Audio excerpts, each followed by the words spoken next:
Hi guys, মই পথাৰলৈ আহিছোঁ। কালি ব্লগ এটা বনাইছিলোঁ, নৰ্মেল ব্লগ আৰু গম পালে ইয়াতে অলপ এডিটো কৰোঁ আৰু অলপ ফিল লৈ। ইয়াত মানে ভাল আৰু ইমান চোৰ নাই, চিঞৰ বাখৰ নাই। ঘৰত ইয়াতে এডিট কৰোঁ আৰু আপোনালোকে যিটো বস্তু চাবলৈ আহিছে চাওক, মই সেইটোকে এডিট কৰোঁ। আচলতে এইটো ব্লগ নবনালেও হয়, পিছে বস্তুটো বহুত মানে ডিবিতে দেখুৱাইছিল ন, অলপ বনাবলৈ মন গ'লে বহুত দিন দিয়াও নাই। আৰু নতুন ব্লগ আহি চাব, এইটো চব হালধীয়া ফুলকবি, হালধীয়া। আমাৰ ওচৰত বেঙুনীয়াও আছে আৰু ধেৰ আছে তেনেকুৱা বন্ধাকবি চন্ধাকবি। পিছে আমাৰ মানে ফুলকবিটো আনিছে এনেকৈ দেখুৱাইছোঁ।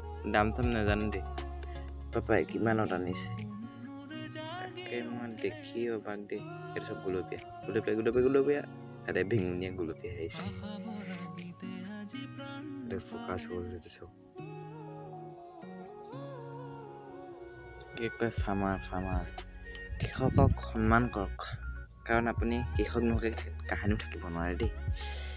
খাবলৈ পাচলি লাগিব, এই পাচলি কৃষকে কৰে।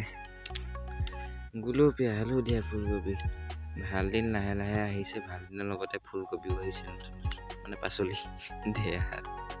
এইটো বন্ধাকবি দিয়ক, নৰ্মেল হয়। অকণমান কিবা কিবি লাগি যায়, পাত গুচাই দিয়ক।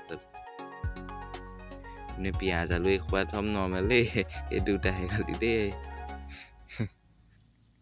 এয়া গুলপীয়া কি বেঙুনীয়া ফুলকবি বনালে, চব জুম কৰিলে আহিছে ফকাচ।